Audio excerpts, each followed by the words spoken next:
बिस्मिल्लाहिर्रहमानिर्रहीम। इक़रा बिस्मि रब्बिकल्लज़ी खलक़।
बिस्मिल्लाहिर्रहमानिर्रहीम। Dear students, अस्सलामु अलैकुम। स्टूडेंट्स, आज हम जो आर्टिकल स्टार्ट करने जा रहे हैं, it is animal and plant tissues.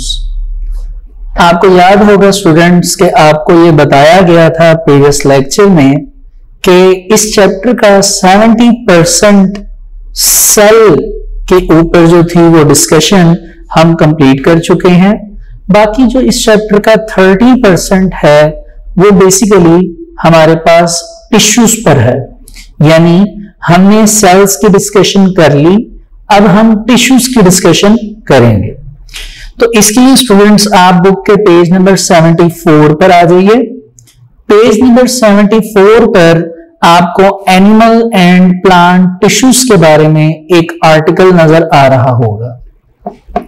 Students, यहां पे मैंने इस आर्टिकल के नीचे फर्स्ट ऑफ ऑल टिश्यूज की डेफिनेशन जो है वो राइट की है। टिश्यू क्या होता है हमारे पास? वैसे तो हम ये इसको सिंपल अगर सिंप्लीफाई करें तो हम ये कहते हैं जी, कॉम्बिनेशन ऑफ सेल्स। क्या एक से ज्यादा मोर देन वन सेल जो है या सेल्स, उनके कॉम्बिनेशन को बेसिकली हम टिश्यू कहते हैं। लेकिन इसकी जो प्रॉपर डेफिनेशन है टिश्यू की वो ये है कि इन मल्टी सेलुलर ऑर्गेनिजम्स, मल्टी का मतलब मैनी, सेलुलर मीन्स सेल, यानी ऐसे ऑर्गेनिजम्स जिनमें बहुत ज्यादा सेल्स हैं और वो सारे सेल्स अगर सिमिलर फंक्शन परफॉर्म करेंगे, क्या करेंगे? सिमिलर फंक्शन परफॉर्म करते हैं और वो सिमिलर सेल्स हैं, और जब उनको ऑर्गेनाइज किया जाता है एक स्पेसिफिक ग्रुप में तो वो बेसिकली हमारे पास क्या कहलाते हैं? टिश्यूज। ठीक है, उन्हें टिश्यूज कहा जाता है। अब जो ग्रुप में मौजूद सेल्स होंगे वो अगर किसी स्पेसिफिक पोजीशन पर हैं तो वो स्पेसिफिक पोजीशन पर बेसिकली वो सिमिलर सेल्स कहलाएंगे और वो स्पेसिफिक फंक्शन परफॉर्म करेंगे। ठीक है, सेम फंक्शन के अलावा वो स्पेसिफिक फंक्शन होगा। तो ये बेसिकली हमारे पास एक सिंपल सी डेफिनेशन है टिश्यूज की, और ये हमने इस बायोलॉजी की बुक के चैप्टर नंबर 1 में जो लेवल्स ऑफ ऑर्गेनाइजेशन का टॉपिक है वहां पर भी हमने टिश्यू की डेफिनेशन पढ़ी है। ठीक है, आइए थोड़ा सा इसका इंट्रोडक्शन है उसको स्टार्ट करते हैं। पेज नंबर 74 कहा गया जी कि we are familiar with the levels of structural organisation of life. वही बात की गई है कि जो लाइफ की ऑर्गेनाइजेशन है, बुनियाद है, उनके लेवल्स को हम अच्छी तरह जानते हैं। एंड रिकॉग्नाइज टिश्यू, और टिश्यू की पहचान भी रखते हैं as a group of similar cells specialised for the performance of a common function, जो कि कॉमन एक खास फंक्शन को, एक स्पेशलाइज्ड फंक्शन को परफॉर्म करते हैं। क्या करते हैं? स्पेशलाइज्ड फंक्शन को परफॉर्म करते हैं। ठीक है, In this topic, we will learn about the major types of animal and plant tissues. हम इस टॉपिक में एनिमल से रिलेटेड जो टिश्यूज हैं उनकी एंड प्लांट से रिलेटेड जो टिश्यूज हैं उनकी डिस्कशन करेंगे with the reference to their cell specifications या specificities, locations and functions, कि उनकी स्पेसिफिकेशंस क्या हैं, ठीक है, लोकेशंस कि वो कहां पाए जाते हैं एंड फंक्शंस उनका काम क्या है, ठीक है। तो ये बेसिकली हमारे पास स्टूडेंट्स एक छोटा सा इंट्रोडक्शन मौजूद था एनिमल एंड प्लांट टिश्यूज पे। जैसा कि मैंने आपको लेक्चर के स्टार्ट में बताया कि सिर्फ 30% पोर्शन इस चैप्टर का टिश्यूज पर है, तो इसमें एक और बात ऐड करता चलूंगा कि इस 30% में से भी एनिमल टिश्यूज के बारे में जो हम पढ़ेंगे it is only 10%। It is only 10%। जो डिटेल मौजूद है टिश्यूज की ज्यादा वो बेसिकली प्लांट टिश्यूज की है। It is 20%। It is 20%। चलिए अब हम बात करते हैं एनिमल टिश्यूज की। देखिए हमारे पास डिफरेंट एनिमल्स जो हैं वो इस अर्थ पे मौजूद हैं और उनकी डिफरेंट स्पीसीज हैं, लेकिन उन डिफरेंट एनिमल की डिफरेंट स्पीसीज पर जो एनिमल की बॉडीज हैं उनको 4 टाइप ऑफ टिश्यूज में कैटेगराइज किया गया, ठीक है। कितनी टाइप्स? 4 टाइप्स। आपके सामने अब ये मैं 4 टाइप्स लिखने जा रहा हूं। आपने याद रखना है कि एनिमल टिश्यूज को 4 कैटेगरीज में, 4 टाइप्स ऑफ कैटेगरीज में रखा गया या कैटेगराइज किया गया, ठीक है। Number 1 epithelial tissues. क्या नाम है जी? Epithelial tissues. Number 2 connective tissues, ठीक है जी, connective tissues. Number 3 muscle tissues and the number 4th and the last one is nervous tissues, ठीक है। मेजर इनको 4 जो है वो काइंड्स में कैटेगराइज किया गया है। आप पेज नंबर 75 पे देखिए, टॉप पे आपको एपिथेलियल टिश्यूज नजर आएंगे, लास्ट पे देखिए कनेक्टिव टिश्यूज, नेक्स्ट पेज पे देखिए तो मसल टिश्यूज और वेरी नेक्स्ट पेज पे आप देखेंगे तो नर्वस टिश्यूज। तो आपके पास 4 कैटेगरीज हैं, ठीक है। तो यही यहां राइट किया गया है। अब ये 4.5 में हम पहला आर्टिकल एनिमल टिश्यूज का पढ़ेंगे। In the bodies of animals, यानी एनिमल्स की बॉडी में there are 4 major categories of tissues. 4 बड़ी कैटेगरीज हैं किसकी? टिश्यूज की। कितनी कैटेगरीज हैं जी? 4 कैटेगरीज हैं और वो कैटेगरीज जो हैं वो आपके सामने मेंशन की गई हैं। उनका नाम मैं एक बार फिर पढ़ दूं ताकि आपको याद हो जाए। The first is epithelial tissues. कौन से हैं जी? Epithelial. Number 2 is connective tissues. कौन से हैं? Connective tissues. Number 3 is muscle tissues and the last one is nervous tissues. अब इसमें एक बात जो आपने याद रखनी है स्टूडेंट्स, जो इंपॉर्टेंट है वो ये है, आप ये चीज याद रखेंगे कि हमारी बॉडी में सबसे ज्यादा अबंडेंट अमाउंट में टिश्यूज जो पाए जाते हैं हमारी बॉडी से मुराद एनिमल्स की बॉडी में वो मसल टिश्यूज हैं। कौन से हैं? मसल टिश्यूज, ठीक है। चलिए अब आगे चलते हैं जी, एपिथेलियल टिश्यूज में आते हैं। इसमें अब क्या होगा, हमारे पास एपिथेलियल टिश्यूज में फर्दर इनको कैटेगराइज किया गया है। इनकी कुछ टाइप्स हैं कि इनकी कुछ टाइप्स हैं। तो पहले हम ये देखेंगे कि एपिथेलियल टिश्यूज क्या है।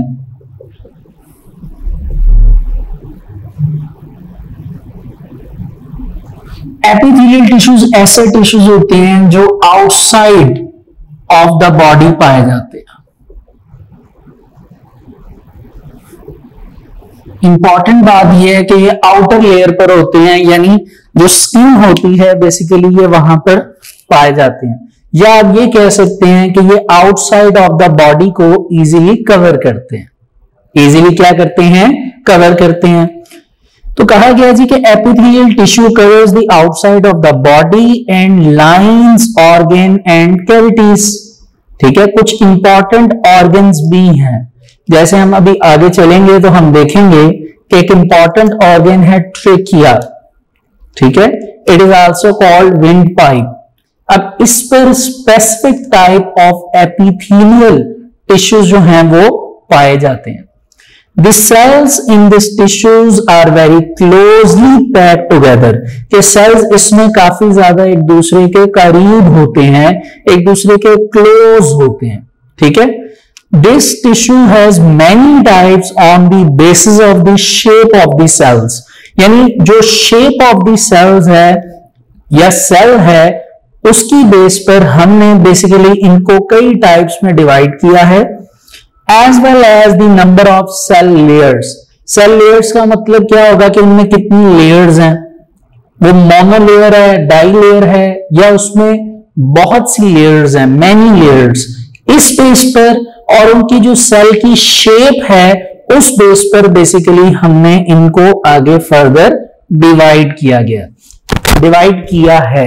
इट मीन्स दैट हम ये कह सकते हैं कि एपिथेलियल टिश्यूज को हमने फर्दर जो है आगे टाइप्स में डिवाइड किया है, और इनकी जो फर्दर टाइप्स हैं वो 5 हैं। नंबर 1 में हमारे पास आते हैं स्क्वेमस एपिथेलियल। ठीक है, स्क्वेमस एपिथेलियल। इसी तरह हमारे पास नंबर 2 आ जाता है क्यूबॉइडल एपिथेलियल। ये हमारे पास आ गई। ये शेप की बेस पे आपने याद रखना है और सेल की लेयर की बेस पे इनकी टाइप्स आती हैं।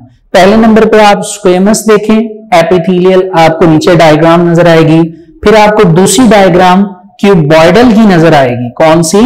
क्यूबॉइडल। उसके बाद आपके पास आते हैं कोलमनर एपिथेलियल, या फिर आप इसको अगर देखें इसकी डायग्राम को, इसको कोलमनर क्यों कहा जा रहा है, इसकी डायग्राम आपको 1 2 3 4th नंबर पे नजर आएगी। इसमें कॉलम्स बने हुए हैं। इसकी डायग्राम को अगर आप देखें तो आपको यह कॉलमनर इसलिए कहा जा रहा है, इसमें कॉलम्स बने हुए हैं इसकी डायग्राम में। नेक्स्ट जो है नंबर 4 वो है जी सिलिएटेड कोलमनर एपिथेलियल। अब इसमें 2 बातें आ जाती हैं। सबसे पहले वर्ड सिलिएटेड आया, सिलिएटेड मींस सीलिया। ये वर्ड सीलिया अपने फर्स्ट चैप्टर में पढ़ा था एग्जाम्पल में, जैसे पैरामीशियम है एक यूनिसेलुलर है, उसकी बॉडी पे सीलिया मौजूद होते हैं, हेयर लाइक स्ट्रक्चर होता है जो पैरामीशियम को वाटर में फ्लो करने में मदद करता है। इसी तरह ये सीलिया होते हैं, लेकिन जो सेल की शेप है वो अगेन कोलमनर है। यानी ऊपर हमने सिर्फ पढ़ा था कोलमनर एपिथेलियल, यानी वो एपिथेलियल के सेल जो कॉलम की फॉर्म में होंगे, लेकिन जो सिलिएटेड कोलमनर एपिथेलियल हैं इनमें सीलिया मौजूद होगा। तो इसकी डायग्राम आप देखें तो ये कोलमनर एपिथेलियम की तरह ही है, लेकिन इसके टॉप पे आप देखें आपको हेयर लाइक स्ट्रक्चर नजर आ रहा होगा, जिसको बेसिकली हम सीलिया का नाम देते हैं।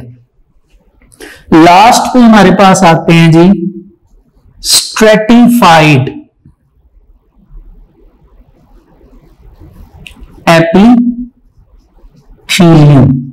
एपिथेलियल।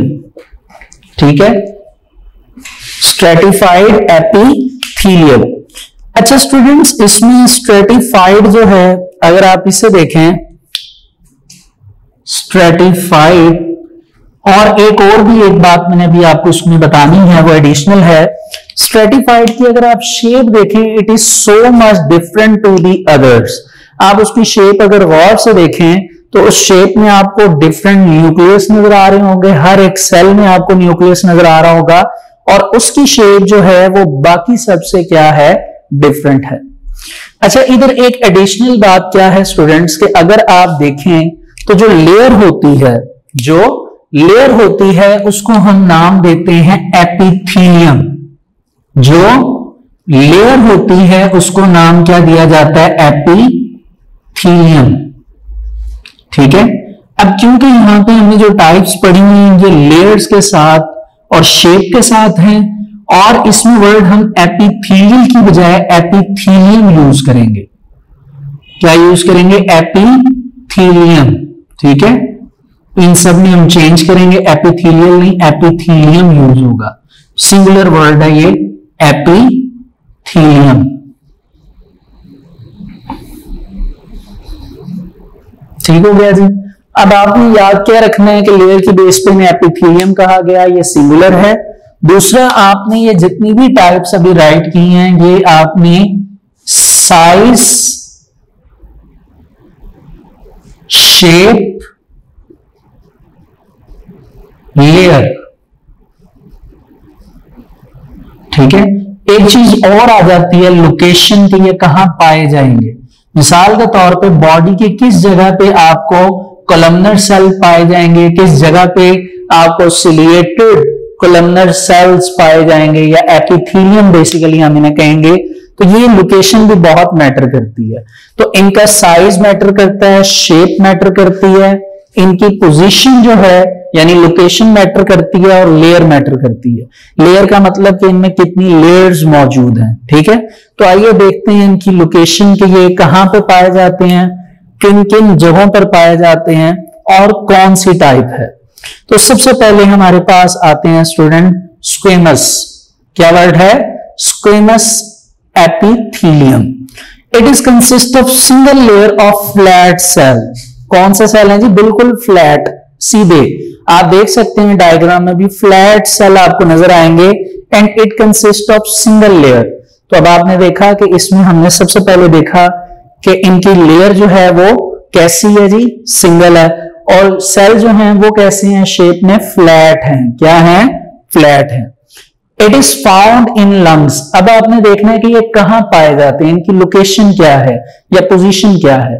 तो आपने याद रखना है स्क्वेमस जो एपिथेलियम है ये लंग्स में, फेफड़े, हार्ट, दिल एंड ब्लड वेसल्स, यानी जो हमारी खून की शरियानी होती हैं, like red blood cell, arteries, veins, capillaries, इनको हम मिलाकर ब्लड वेसल्स का नाम देते हैं।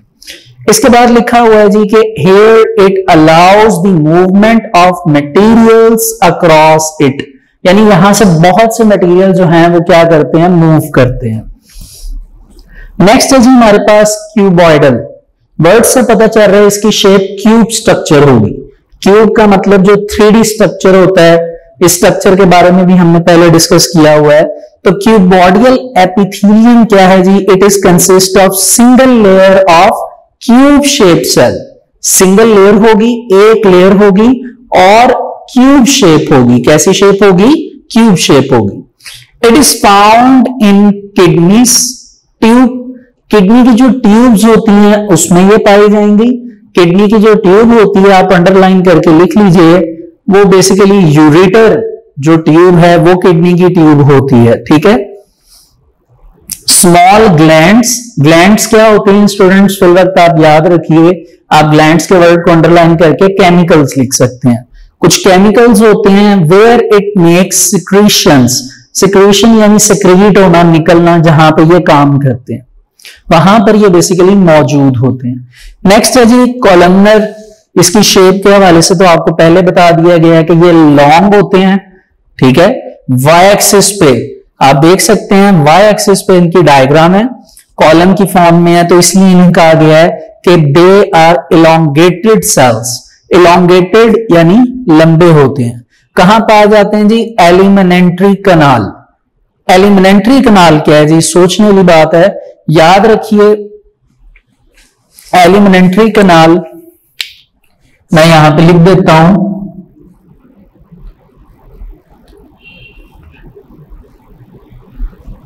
ये बेसिकली एक ट्यूब होती है स्टूडेंट्स, जो आपके माउथ से लेकर last part of the body तक जाती है, which is called anus.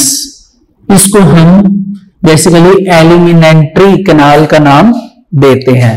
Elementary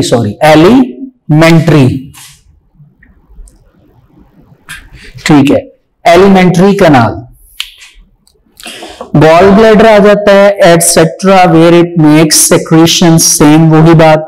next है जी सिलिएटेड कोलमनर एपिथेलियम, जिस पर सीलिया मौजूद होंगे। क्या मौजूद होंगे? सीलिया। कहते हैं जी कि they has elongated cells with सीलिया।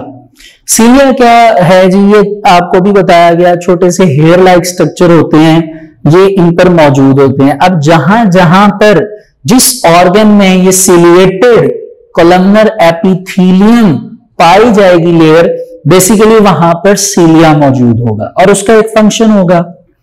कहा जा रहा है जी it is present in trachea. Trachea क्या है जी?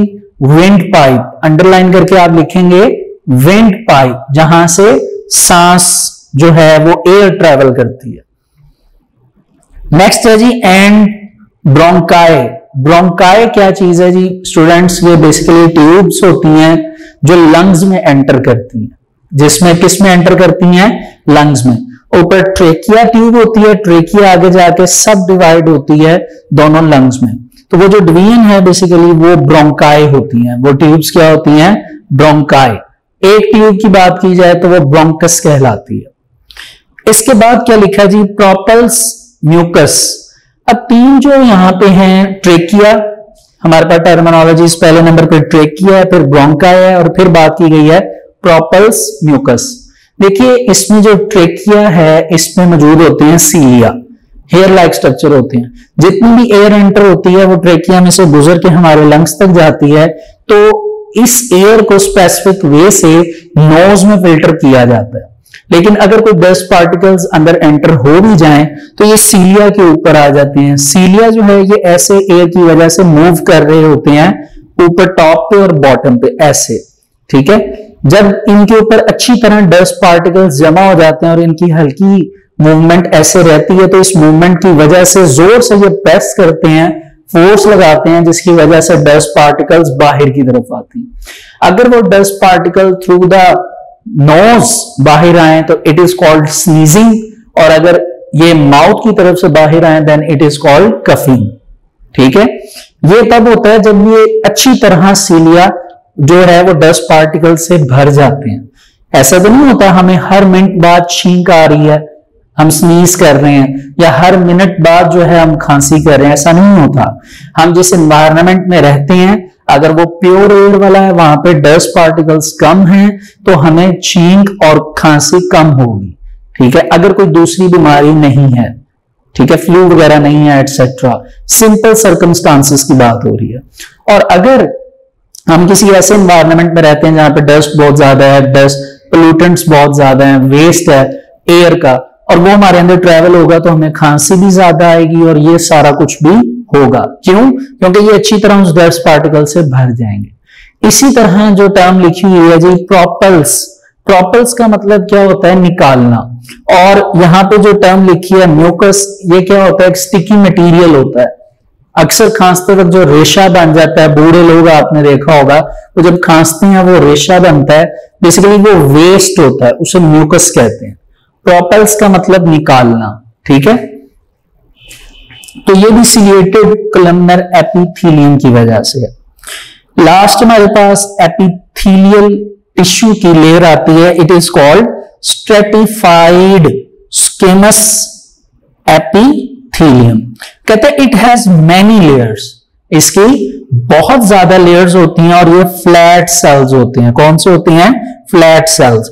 आप देख सकते हैं स्ट्रेटिफाइड की डायग्राम को, उस पर आपको फ्लैट सेल बने हुए आएंगे, लेकिन बहुत सी लेयर्स नजर आएंगी, ठीक है। इसी तरह स्क्वेमस पे आप अगर देखें सिर्फ, तो वो सिंगल लेयर थे वो भी फ्लैट सेल्स, लेकिन सिंगल लेयर। इधर स्ट्रेटिफाइड पे देखें तो इन पर आपको फ्लैट सेल तो नजर आ रहे हैं, लेकिन मैनी लेयर्स, बहुत ज्यादा क्या है? लेयर्स हैं। कहा जा रहा है जी it is present in the lining of oesophagus. यानी जो आपकी खाने की नाली है, इसोफेगस को हम फूड पाइप भी कहते हैं, ये यहां पर मौजूद होते हैं, लाइनिंग यानी इनके ऊपर, एंड माउथ और आपके मुंह में, माउथ में, and also covers the over the skin और स्किन के ऊपर भी। It protects the inner part, ये जो अंदर वाला हिस्सा होता है, जो इंटरनल पोर्शन होता है, उसको क्या करते हैं, प्रोटेक्ट करते हैं। क्या करते हैं, प्रोटेक्ट करते हैं। ठीक है, तो ये स्टूडेंट्स हमारे पास जो था सबसे पहले आया, जो हमने पार्ट किया एपिथेलियल टिश्यूज का। ठीक है, नेक्स्ट हमारे पास है स्टूडेंट्स कनेक्टिव टिश्यू का। देखिए ये रीडिंग में कवर होने वाला टॉपिक है कनेक्टिव टिश्यूज का। कुछ इसके बारे में एक दो बातें आपको पता होनी चाहिए, लाइक ये वर्ड कनेक्टिव, कनेक्टिंग से आया। कनेक्टिंग का मतलब मिलने वाले, यानी कनेक्टिव टिश्यूज जो होंगे मोस्टली वो होंगे जिसमें सेल्स जो है वो आपस में एक दूसरे के साथ अच्छी तरह क्या होंगे, कनेक्ट होंगे, एक दूसरे के साथ अच्छी तरह जुड़े हुए होंगे। अब इसमें फर्दर एडिशनल जो बातें हैं वो हम रीड करके कवर करते हैं। तो आइए, कहा गया जी एज द नेम शोज, जैसा कि नाम देखकर पता चल रहा है कि connective tissue serves as connecting function, कि इनका काम कैसे होगा, कनेक्टिंग, जोड़ने का। It supports and bind other tissues, ये दूसरों, जो दूसरे टिश्यूज हैं उनको अपने साथ जोड़ते भी हैं, मिलाते भी हैं और उनको सपोर्ट करते हैं, सहारा देते हैं। That's why they are called supporting tissues. Connecting tissues को कनेक्टिंग टिश्यूज को हम सपोर्टिव टिश्यूज का नाम भी दिया करते हैं। अनलाइक एपिथेलियल टिश्यूज, ये एपिथेलियल की तरह नहीं होते, बल्कि connective tissues have cells scattered throughout an extracellular matrix, मतलब इनके सेल जो हैं ये एक्स्ट्रा सेलुलर, सेल के आगे तक, सेल्स तक जो है ये फैले हुए होते हैं। स्कैटर्ड का मतलब फैलना, कनेक्टिव टिश्यूज फैले हुए होते हैं। ठीक है, ये एपिथेलियल की तरह नहीं है। क्यों, जो एपिथेलियल टिश्यूज थे हमारे पास, जो हमने इनकी 5 टाइप्स पढ़ी, स्क्वेमस है, क्यूबॉइडल है, कलमनर है, ठीक है, सिलिएटेड है, स्ट्रेटिफाइड है, ये स्पेसिफिक ऑर्गन्स पर मौजूद थे और स्पेसिफिक इनकी क्या होती थी, पोजीशन, स्पेसिफिक पोजीशन होती थी जहां पर ये मौजूद होते थे। लेकिन कनेक्टिव टिश्यूज ऐसे नहीं है एपिथेलियल की तरह, बल्कि ये जहां मौजूद होते हैं वहां पे ये एक्स्ट्रा सेलुलर मैट्रिक्स में फैल जाते हैं। ठीक है, अब इनकी एग्जांपल्स देखते हैं जी। कॉमन एग्जांपल्स जो इन टिश्यूज की हैं वो है कार्टिलेज। कार्टिलेज क्या होता है स्टूडेंट्स, इसके बारे में आपको पता होना चाहिए, मैं यहां पे मेंशन कर रहा हूं। कार्टिलेज बेसिकली बोन से लेस स्ट्रांग होता है, बोन से लेस स्ट्रांग होता है, कम स्ट्रांग होता है, लेकिन ये हमारी बॉडी के कई ऑर्गन्स में मौजूद है। जैसे आप ये देखिए कान की जो बाहर, इसको हम पिन्ना कहते हैं। क्या कहते हैं, पिन्ना। अगर आप इसको प्रेस करेंगे तो आपको ये हार्ड फील होगा, ठीक है, क्योंकि ये कार्टिलेज है। लेकिन बोन की निस्बत ये लेस हार्डर होता है, बोन की निस्बत ये कम, ये लेस हार्डर होता है। बोन को अगर हम प्रेस करें, हमें पता है ये बोन्स बहुत ज्यादा स्ट्रांग होती हैं। हमारे एक हैंड में 27 बोन्स होती हैं, दूसरे हैंड में 27, तो ये टोटल 54 बोन्स है। इन्हें आप प्रेस करें तो आपको पता चलेगा जी ये बोन्स हार्ड है। इसी तरह कार्टिलेज भी हार्ड होता है जिस तरह ये पिन है, लेकिन लेस स्ट्रॉन्गर देन बोन्स, यानी कार्टिलेज में ये पाया जाता है जी कनेक्टिव टिश्यूज, इसी वजह से ये हार्ड है। जैसे अब वो कहते हैं कहां जी, कहां पाए जाते हैं, found around the ends of the bones, जहां पे बोन खत्म होती है वहां पे कार्टिलेज होता है। जैसे ये ऊपर ईयर की बोन और जहां खत्म हो रही है बोन वहां नीचे क्या मौजूद है, कार्टिलेज, पिन्ना। इन एक्सटर्नल ईयर, इसी की बात हो रही है, एक्सटर्नल ईयर। नोस, नाक जो है ये, ट्रेकिया आपको बताया है, इसको विंड पाइप कहा जाता है, ठीक है, सांस की नाली, एटसेट्रा। बोन एंड ब्लड यहां पाए जाते हैं, ब्लड में भी ये टिश्यूज पाए जाते हैं। द एडिपोज टिश्यूज, एडिपोज क्या जी टर्मिनोलॉजी है, याद रखिए, वो टिश्यूज जो फैट को स्टोर करते हैं उन्हें एडिपोज कहा जाता है। क्या कहा जाता है, एडिपोज। एडिपोज। तो ये कहा जा रहा है दी एडिपोज टिश्यू, ब्रैकेट में लिखा है जी, जो फाउंड होते हैं अराउंड किडनीज, किडनीज के इर्द गिर्द, अंडर स्किन, स्किन के अंदर मौजूद होते हैं, इन एब्डोमेन, ठीक है, एब्डोमेन ये जो पोर्शन होता है हमारा, ये यहां ये एडिपोज टिश्यूज यानी फैट को स्टोर करने वाले टिश्यूज होते हैं, ये भी बेसिकली किसके एग्जांपल में आ रहे हैं, कार्टिलेज की। It is also a type of connective tissue, it provide energy and support organs. तो एडिपोज टिश्यूज में बहुत ज्यादा लिपिड्स होती हैं, चिकनाइयां जिनको हम फैट्स का नाम दे रहे हैं, तो जाहिर सी बात है इनमें बहुत ज्यादा लार्ज अमाउंट ऑफ एनर्जी मौजूद होती है and they support your organs, और ये आपके ऑर्गन्स को क्या करते हैं, सपोर्ट करते हैं, सहारा देते हैं, ठीक है। तो इस तरह स्टूडेंट्स ये हमारे कनेक्टिव टिश्यू भी कंप्लीट हो गए, ठीक है।